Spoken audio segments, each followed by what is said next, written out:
ating pambansang bayani na si Dr. Jose Rizal. Ang tema ng ngayong taon, Rizal, sa pagbangon ng mga mamamayan, aral at diwa mo ang tunay na gabay.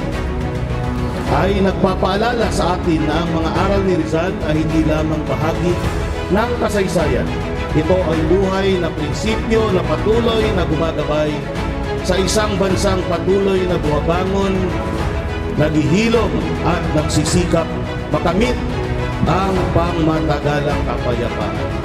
Sa ating pagmamahal sa sulong, sama-sama natin buuin ang kinabukasan kung saan ang kapayapaan ay hindi lamang pangarap, kundi tunay na nararanasan ng lahat. Mabuhay si Jose Rizal! Mabuhay ang sulong! At mabuhay tayong lahat.